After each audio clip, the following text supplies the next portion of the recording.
이번에는 중요한 이슈를 새로 고침하겠습니다. WS 리프레시 신광섭 MBN 골드 매니저 나왔습니다. 안녕하세요. 네, 안녕하세요. 신광섭입니다. 네. 미국 시장처럼 이렇게 뭔가 추세를 타는 장이 아닌 것 같아요. 한국 시장이. 오늘도 네. 코스피 위주, 코스피는 거의 1% 가까이 하락하고 있는데 일단 포인트 한번 짚어주세요. 위드 중국인 것 같습니다. 위드 중국이요? 위드 홍콩. 그 옆에 있는 나라가 계속 말썽이네요. 네. 그러니까 이게 뭐냐면 결국은 너무 기대치가 높다는 거예요. 그러니까 네. 오늘도 사실은 이제 화학주들이 좀 전반적으로 급락 나오고 있거든요. 그러니까 대한유화가 실적 발표했는데 어닝 쇼크 나왔습니다. 그러니까 전분기 대비해서 영업이익이 거의 절반 정도 감소하는 부분들이 나왔고 전년 동기 대비입니다. 그래서 그것 때문에 전반적으로 조금 이제 여러 가지 요인들이 있겠죠. 그러니까 뭐 전력 공급에 대한 부족 현상 그리고 그에 따른 운송과 이에 따른 비용 증가. 이거를 이제 고려하지 않은 이 이익 전망치가 너무 높게 잡혀 있었던 배경들 이런 부분 때문에 나온 것 같고요. 네. 어쨌든 뭔가 내가 주식을 여기서 좀 더 뭐 예를 들어서 이런 거죠. 내가 좀 더 여유 자금을 뭐 적금을 깨고 다시 또 주식시장으로 들어오기 위해 이런 분들도 주변에 좀 많으시더라고요. 언제 타이밍을 보는지. 근데 그런 분들은 이제 11월 1일에 수출 통계 지표가 나오는 거를 여러분들이 꼭 확인하시면 좋을 것 같고요. 지금 또 위드 코로나를 사실 우리나라도 앞두고 있는 상황에서 다시 또 2,000명을 육박하는 모습들 그런 부분에 투심이 좀 약화되고 있고 중국도 지금 이제 그 올림픽이 이제 예정돼 있지 않습니까? 이제 내년 초에. 네. 근데 이제 그 상황에서 지금 중국에서도 네이멍구를 시작으로 해서 지금 12개 지역에서 지금 198명 정도의 평균 확진자가 발생했다는 소식이 더불으면서 지금 베이징 외곽 쪽에서 출입 자제령이 떨어졌다고 합니다. 그런 부분 때문에 조금은 중국 증시가 오늘 0.2% 개파락 출발 살짝 좀 하락했다가 지금 1% 넘게 하락하는 이 배경이 되고 있다. 이렇게 좀 말씀드려서 오늘 조금 중국 영향을 받으면서 프로그램 매도세가 좀 많이 나오고 있다라고 말씀 한번 드려보겠습니다. 네. 네, 뭐 미국이 사상 최고치를 기록하더라도 이제 중국의 경기적인 부분, 뭐 확진자까지 나왔다고 네. 하는데 그런 것까지 신경을 써야 되는 상황입니다. 네, 투자 시스펙을 담당했던 강성호 아나운서 함께했습니다. 네, 안녕하세요. 안녕하세요. 어제는 이제 강성호라는 이름으로 네. 삼행시를 했는데 오늘은 제 이름 신중호로 네. 호가 들어가긴 하네. 오늘도 호랑이 하나 나오지 않을까요? 네. 근데 사실 제가 저희 하우스 이제에서 이번 연도를 좀 신중론이라고 했었거든요. 네. 그래서 좀 약간 안 좋게 보시는 분들은 좀 이름 좀 바꿔라 강씨로 뭐 강세장 뭐 이런 식으로 해야 생각이 바뀌는 거 아니냐라는 우스갯소리도 있는데 네. 뭐 신중하지 않은 어떤 뭐 스탠스는 아니지만 좀 예. 더 재미있는 삼행시를 지어주시면 네. 그거에 맞게 시장도 바라보고 예. 아이디어도 드리도록 하겠습니다. 알겠습니다. 일단 오늘 새로 고침은 오랜만에 아니면 거의 저희가 처음 얘기하는 것 같아요. 그쵸. 바로 네. 조선업입니다. 네. 조선업인데 왜 처음 얘기할까? 상반기 내내 사실 너무 부진했었던 것 같고 네. 두 번째는 이게 과연 갈 수 있을 만한 매크로적인 상황인가라는 고민도 있었던 것 같고요. 근데 네. 오늘 봤더니 놀랍게도 이 하락장, 오늘같이 거의 모든 업종이 하락하는데 조선주가 좀 방어 역할을 하고 있다라는 거죠. 네. 그렇다면 조선주가 부활이 되는 건지 아니면 단순히 너무 많이 빠졌기 때문에 좀 반등이 나오는 건지 그거부터 좀 짚어보도록 하겠습니다. 상승세가 시작이 되는 겁니까? 제가 한번 쭉 그 뭐 중공업주라고 표현을 네. 해야 되겠죠. 뭐 조선해양도 있겠지만 전반적으로 그 올해 3월부터 사실 상승이 좀 시작되지 않았습니까? 그래서 수주 뉴스들이 나오면서 네네네. 연달아 나오면서 이제 훈풍이 불었죠. 그래서 5월 정도에 좀 꺾였는데 해운 그 운임 쪽 관련된 또 이제 반독점 조사, 이게 바이든 쪽에서 나온 분에서 같이 좀 꺾였다고 좀 보시면 좋은데 네. 상승폭이 이제 예를 들어서 이게 쉽게 얘기하면 한 30% 정도가 한 두 대, 세 대 정도 올랐는데 이 상승의 시작점까지 거의 다 반납하고 지금 저점 찍고 반등이 나오는 거거든요.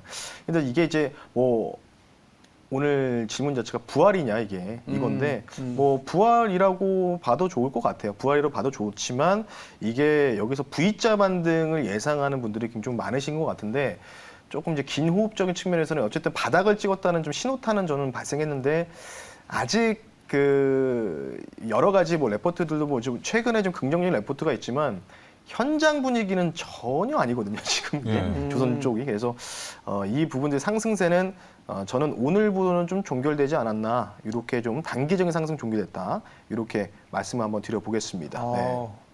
굉장히 짧게 보시네요. 이게 단기적으로 바닥은 왔지만 중기적으로 상승 추세로 가기에는 조금 시간이 이제 걸린다. 걸린다는 얘기죠. 예. 근데 또 이런 시각도 있더라고요. 이제 실적 시즌인데 네. 뭐 어제 뭐 하이닉스도 실적이 나왔지만 물론 좋은 건 맞는데 이제 잘 보면 뭐 수익성 위주로 간다라는 얘기는 시장이 좋은데도 불구하고 하이닉스가 수익성 위주로 간다라는 거는 말이 안 되잖아. 네. 이런 시각이 이제 조금씩 안 좋은 것들 조금은 피크아웃, 조금은 다음 분기가 이번 분기 대비해서 좀 슬로우해질 수 있는 거에 대한 거를 자꾸 찾아내는데 조선주는 2분기 실적이 워낙 안 좋았기 때문에 네. 3분기 실적에는 좀 기대해 볼 수 있는 거 아니냐. 미리 조금 소위 말해서 좀 안 좋은 것들을 다 반영을 시켜놓은 2분기 실적이 지나가고 이제부터는 3분기에 좀 QOQ든 뭐 YOY든 전년 대비 좋아지는 모습이 나온다면 우리나라에서 그래도 좀 잘하는 게 조선업이었기 때문에 그렇죠. 또 한 번 힘을 발휘하는 거 아니냐 이런 시각도 좀 있습니다. 근데 아까 이제 신건수 매니저가 말해줬을 때 현장 상황이 안 좋다고 했었잖아요. 네. 그게 구체적으로 어떤 이야기인가요? 제가 잘 몰라서. 지금 뭐 대부분 이런 얘기들이 있더라고요. 일감이 모자르다. 그러니까 일감이 너무 많아서 지금 이제 일하시는 모자르다. 사람이 아. 모자르다. 인력이 좀 부족하다고 하는데 네. 그래서 제가 또 아시는 분이 또 그쪽도 근무하신 분들이 있거든요. 그래서 네. 며칠 전에 좀 이렇게 물어봤습니다. 어째 보니까 그 컨퍼런스 콜이 됐는데 그러네요. 물어보니까 현장 보니까 전혀 다르답니다. 지금 왜냐하면 그분은 이제 대형 조선소에서 근무하신 분이고 이제 예. 통상 대형 조선소와 중소형조 조선소가 있는데 우리나라 같은 경우에 통상 이제 그 착공 시공을 할 때는 이제 그 도크선을 이용해 가지고 이 도크선이라는 건 이제 배 위에다 띄워놓는 배겠죠. 네. 그 배 위에다가 이제 컨테이너를 조립하는 식으로 해서 이 선박을 이제 건조를 하는데 네. 이게 우리나라 같은 경우는 이제 블록 형식으로 처리를 하지 않습니까? 이렇게 끼워 맞추기 식으로 조립하듯이 레고 형식으로 그래서 그렇게 진행을 하는데 사실 대형 조선소들, 그러니까 뭐 삼성중공업은 또 작은 블록까지도 지금 이제 건조를 할 수 있던 기술이 있는데 네. 다른 타 이제 대형 조선소 같은 경우에는 사실 그 밑에 이제 하청업체들한테 그 물량들을 다 넘긴대요. 아, 네. 그러니까 수주가 예를 들어 들어오면은 예를 들어서 뭐 갑판에서 뭐 블록 A, 블록 B 뭐 이런 식으로 해서 만들어서, 나눠서 네. 레고 조립하듯이 끼워 맞추듯이 조립하는데 그 블록을 하나하나 생성하고 만들고 실제로 이제 수주받은 곳으로, 그러니까 예를 들어서 뭐 삼성중공업에 수주를 받았다고 치면은 삼성중공업이 밑에 거래 업체들한테 그 블록을 해달라고 의뢰를 하면은 통상 어느 정도 걸리냐? 2년 정도 걸린다고 합니다. 2년. 그러면 2년 정도 뒤에는 어떤 현상이 나오냐면 이제 크레인 같은 게 이제 설치가 되면서 선박 건조 준비를 한대요. 그리고 블록이 들어오면은 그래서 거기서 이제 선주 감독관들이 등장해가지고 거기서 이제 파트별로 나눠서 시공을 한다 이렇게 돼 있는데 네. 올해 그러니까 작년 말부터 올해 초부터 계속 연달아서 수주가 나오지 않았습니까? 뭐 LG에서 3척, 5척 네. 뭐 이렇게 나왔는데 이게 그러면 언제부터 착공이 되느냐? 네. 2년 뒤겠죠, 당연히. 왜냐하면 하청업체한테 뿌려둔 물량들이 이제 거기서는 지금 바빠요. 거기서는 지금 일감이 모자르다는 겁니다. 왜냐하면 지금 계속 그런 블록들을 계속 만들어야 되는데 그래서 그런 부분 때문에 뭐 제가 여기서는 좀 자료함은 뭐 못 드려줬지만 그분이 이제 그 해당 소속사 회사에서 사진을 찍어서 보내줬는데 아, 예. 텅 비어 있어요. 그러니까 선대 자체도 설치가 안 돼 있어요. 지금 어. 상황이. 그래서 그런 부분들이 있다라고 보시면 좋고 추가적으로는 이전에 사실은 우리가 이제 12년, 13년 전에 이제 조선업 슈퍼사이클 당시에 의뢰를 받았던 수주를 받았던 선주들한테 이제 의뢰를 받았던 선박들이 아직도 대기하는 선박들이 삼성중공업도 있고 여러 가지가 있기 때문에 이 벌크선이나 이런 대기 선박들에 대해서 어떻게 처리를 할 것이냐 이런 부분들도 좀 관건이라서 뭐 사실 목표가를 선정한다는 거 저는 중장기적으로는 너무나 좋게 보고 있거든요. 사실 이런 부분들이 여러 가지가 있겠지만 이제 국제회사기구에서 이제 그 20년 3월 기준으로 해가지고 그 탄소 중립도 다치도 진행했죠. 그래서 그렇죠. A부터 2등급까지 진행했는데 지금 20년 이전에 건조된 선박들 같은 경우에는 통상 이제 A등급이 가장 탄소 중립이 명확한 등급인데 대부분 D등급과 2등급으로 나눠져 있습니다. 그래서 그 선박들이 그러니까 실제로 이제 23년부터 그 탄소 중립을 이행해야 되는데 선주들이 그걸 알고 있으니까 지금 선주들이 그 선박을 가지고 인도를 하고 있지 않는 분위기예요. 그래서 그런 부분들을 좀 여러 가지 고민이 좀 있기 때문에 올해는 좀 개인적으로 힘들지 않을까 좀 이렇게 좀 조심스럽게 말씀을 좀 드려볼 수 있도록 하겠습니다. 네. 일단은 수주를 좀 많이 받았고 네. 물론 이제 일감보다는 사람이 좀 부족한 그러니까 조선주가 사실 노동 집약의 대표적인 산업이다 보니까 사람이 필요한데 힘들었던 구간에 인력 구조 조정이 좀 있었잖아요. 그런 영향을 좀 받은 것 같은데 저도 이제 나쁘게 보지 않는 거는 실적 측면에서는 당장 뭐 들어온 건 아니지만 수주를 받았고 2, 3년 있으면 매출이 늘어날 수 있다는 기대감이 있는 업종이 사실 많지는 않거든요, 지금. 네. 그런 상황에서 친환경 선박 같은 경우에는 예전에 저희가 이제 조선 담당하시는 애널리스트 분들도 몇 번 와서 말씀하신 게 다 바꿀 수밖에 없다. 그러면 선박 교체가 발생하게 되면 그 누군가는 만들어야 되는데 그렇다면 우리나라의 기술력은 또 전 세계 1등이니까 그렇죠.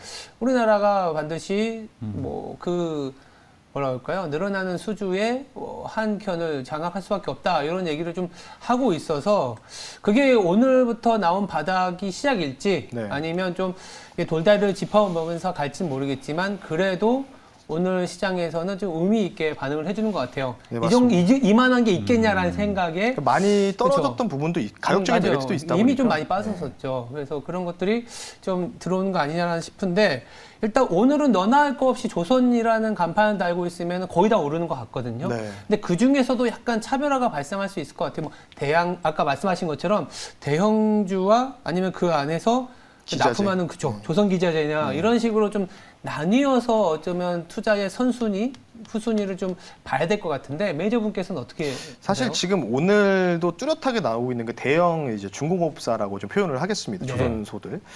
그 회사들의 외국기들의 수급이 확실히 들어와요. 오늘 삼성중공업도 장중 수급이 한 100만 주 넘게 들어오는 모습 지금 보였거든요. 네. 근데 이걸 보고 조금은 오해를 하실 수 있는 부분들이 이게 연속성이 나오기가 힘듭니다. 예. 대부분 삼성중공업 100만 주, 200만 주 이틀, 3일 동안 들어왔는데 당연히 올라가는 거 아니냐라고 생각하실 수도 있겠지만 물론 삼성중공업은 아마 코스피 상장 최초로 두 가지 악재가 동시에 나온 기업으로 알고 있거든요. 네. 이번 여름에 아실 겁니다. 뭐 권리락까지 시작해가지고 뭐 감자까지 동시에 두 가지를 펼쳤기 때문에 저도 처음 경험했던 부분인데 어쨌든 삼성중공업이라든지 뭐 조선해양 쪽으로도 좀 외국의 수급이 좀 들어오고 있는데 개인적으로 말씀드리지만 계속 말씀드리죠. 바스켓 안에다가 가둬놓고 거기서 계란을 넣었다가 뺐다가 하는 프로그램 매매의 그런 연속성의 부분이라고 좀 보시면 좋을 것 같기 때문에 이게 수급적인 계속해서 연속성이 이어질지는 모릅니다. 예, 모르기 때문에 또 내일도 상황이 달라지면 또 던질 수 있는 부분이거든요. 그래서 그런 부분들 수급적인 부분 참고를 하시면 좋을 것 같고 개인적으로는 앞서 말씀드렸던 부분 아까 싹 다 바꿔야 된다라고 말씀드려서 저도 기자재 쪽을 좀 유망하게 보고 있어요. 아직은. 그래서 단기적으로는 기자재가 난데 왜냐하면 이게 국제회사기구 IMO에서 20년 3월 달에 산정 기준 자체가 제가 A부터 2등급까지 나눠져 있다고 말씀을 드렸잖아요. 그러면 이제 실제로 어떻게 하느냐. 예를 들어서 이제 뭐 디젤을 쓰긴 하겠지만은 디젤 연료를 이제 주입을 해가지고 뭐 천연가스를 주입해가지고 예를 들어서 그에 대해서 어느 정도 배출가스를 줄여야 되거든요. 그럼 이전에 20년 전에 만들어진 선박들에 대해서는 다 바꾸지 않으나 힘들어요. 그러면 당연히 여기에서 엔진 관련된 여과기라든지 뭐 이 관련돼서 뭐 예를 들어서 단열재를 만들 수 있는 보온재 역할을 할 수 있는 부분들을 조금 설치하든지 이렇게 해서 연료를 좀 줄여야 되는데 그러면 어떻게 될까요? 5,000km를 향해를 할 수 있는 선박이 당연히 추진력이 떨어지겠죠. 여과기를 설치하면. 그러면 3,000km밖에 못 가거든요. 예를 들어서. 근데 그런 부분이 있기 때문에 단발적으로 조선기자재가 그래서 오늘 뭐 한국카본이라든지 이쪽으로 뭔가 엔진 관련된 부분이죠. 최근에 친환경 엔진 부품을 담당하고 있다, 뭐 개발하고 있다 이런 회사들 쪽으로 조금 수급이 몰리면서 좀 더 강한 상승세가 좀 보이고 있다고 좀 판단할 수 있기 때문에 네.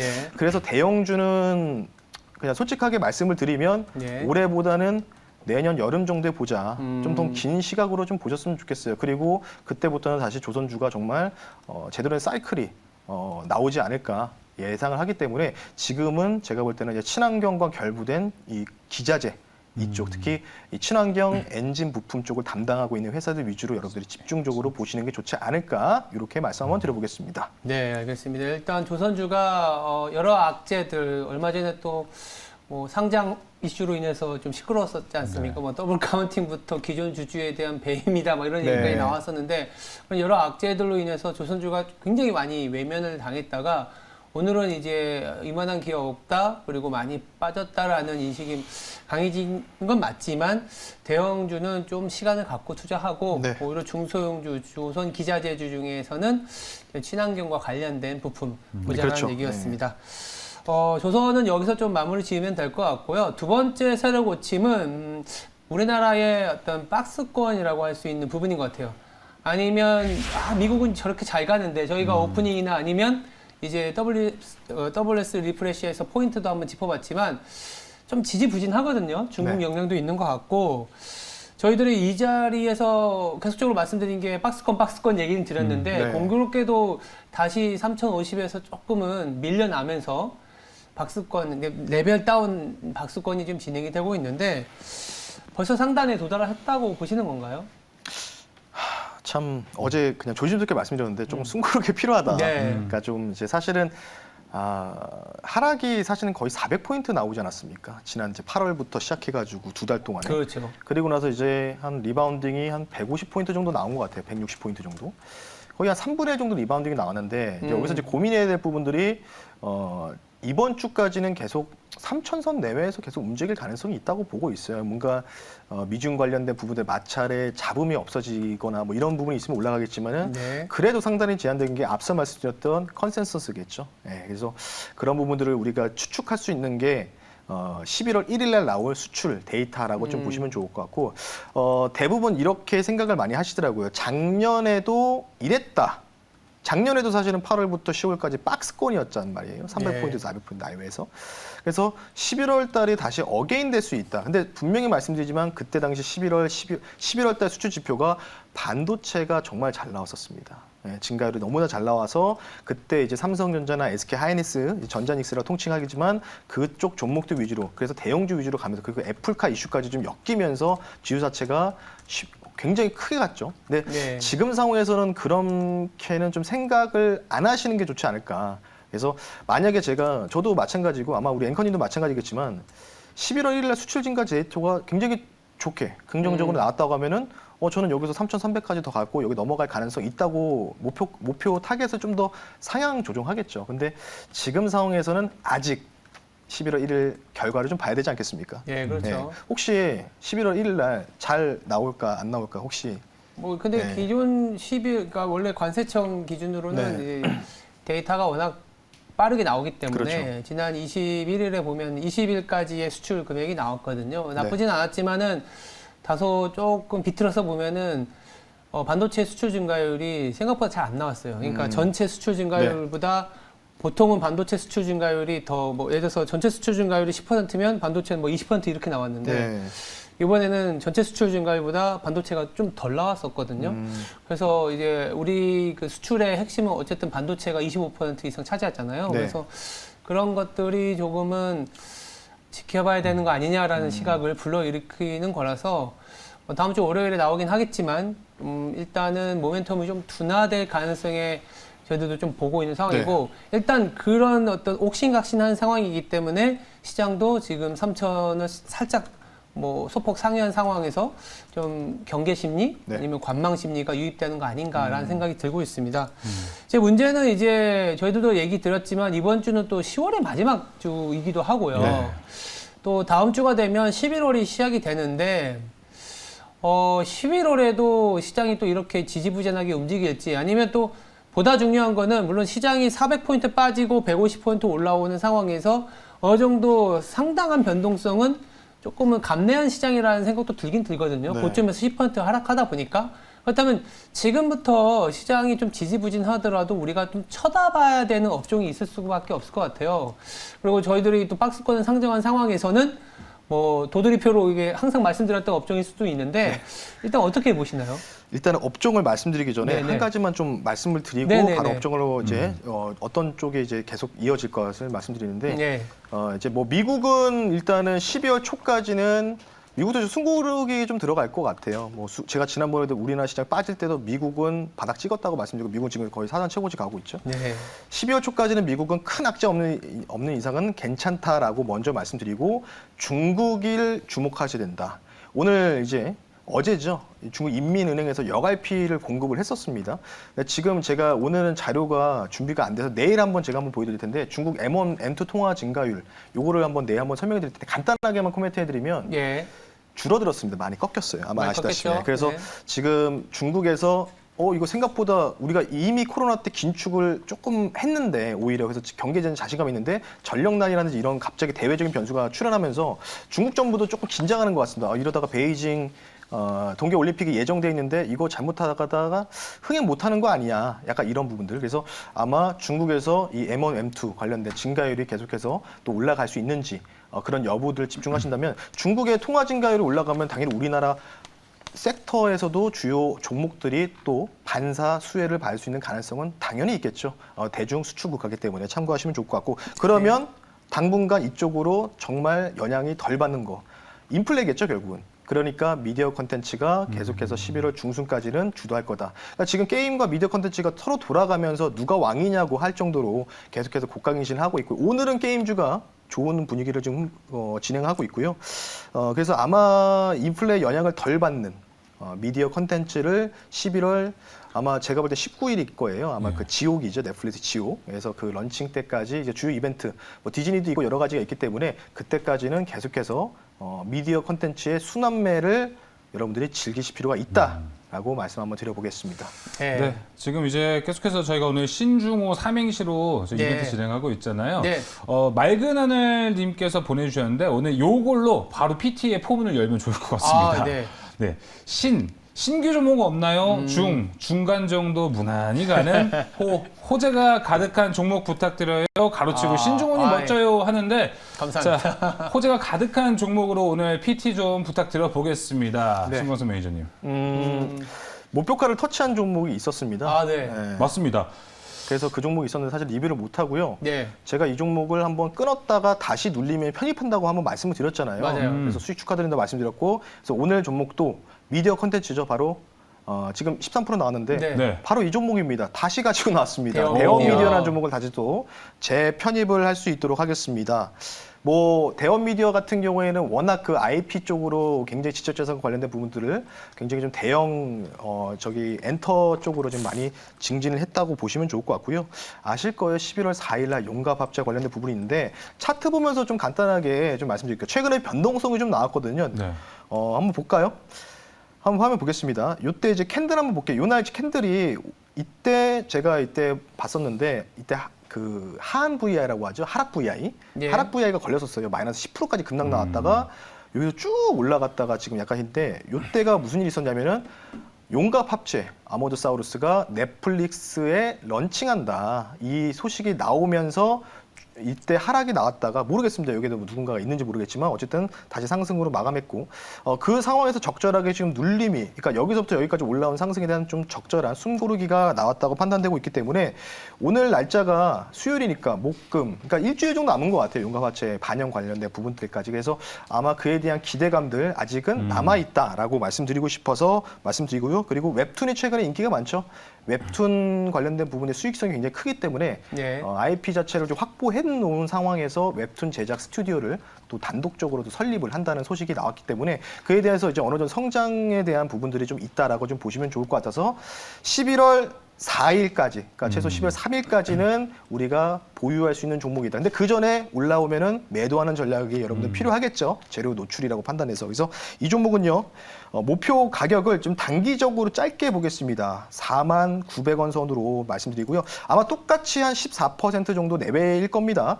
그 정도로 보고요. 그리고 손절 가격은 32,500원 선으로 말씀드릴 테니까 11월 3일까지 만약에 갑자기 좀 급등이 나오면은 그때는 만약 목표가가 도달하지 않더라도 관심 있으신 분들은 그때는 어느 정도 차익 실현하는 관점으로 접근하셔라. 11월 4일 날 용갑합체 일정이 있다라고 말씀드리면서 다시 한번 가지고 나왔습니다. 대원 미디어라는 종목 말씀 한번 드려봤습니다. 네, 11월 3일이 가장 중요한 시점이 될 것 같고요. 목표가 49,000원, 손절가 32,500원으로 제시했습니다. 네. 자, 이제 오늘 마지막 주유권을 보내드리는 우승자 발표해드리면서 삼행시 좀 읽어보겠습니다. 네.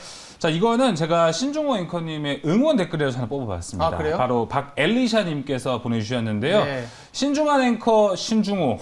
중요한 요점을 잘 풀어내는 매일경제의 호위무사 같은 존재. 이렇게 다 말씀해 주셨고요. 진짜 잘 지으시네요. 예. 호랑이는 안 나왔어요. 호위무사. 네, 김현경님께서는 신기한 게 잘 찍어주시네. 중요한 자리에서 호재로구나. 제가 아까 말씀드렸던 이 파도 호재 리프레시 승승장구해라. 이렇게 보내주셨고 건물주님께서 저희 단골이시잖아요. 네, 건물주님께서 또 올려주셨습니다. 신광석 매니저님 요즘 투잡하시죠? 중앙대 앞에서 봤어요. 호떡 먹으러 갈게요. 이렇게 얘기해 주셨는데 요새 흑석동에서 호떡 파시나요? 흑석동을 한 번도 가본 적이 없어요. 그런가요? 네. 저의 그쪽이 구역이 아닙니다. 섹터가 아닙니다. 아, 예, 알겠습니다. 네, 중앙대 앞에서 신광석 매니저를 봤다는 건물주님, 호떡을 좋아하시는 건물주님께서 해주셨는데, 제가 봤을 때는 오늘 좀 개그 포인트가 있었기 때문에 전 건물주님께 오늘 이 주유권 3만 원을 보내드리도록 하겠습니다. 축하드리고요. 자, 건물주님 지금 02-2485로 전화하셔서 주유권 받아가시면 될 것 같습니다. 아우, 제 이름이 이렇게 많은 삼행시가 있을 줄은 진짜 몰랐습니다. 역시 다들 대단하신 것 같아요. 네. 알겠습니다. 지금까지 WS 리프레시였습니다. 두 분 내일 뵙겠습니다. 감사합니다. 감사합니다.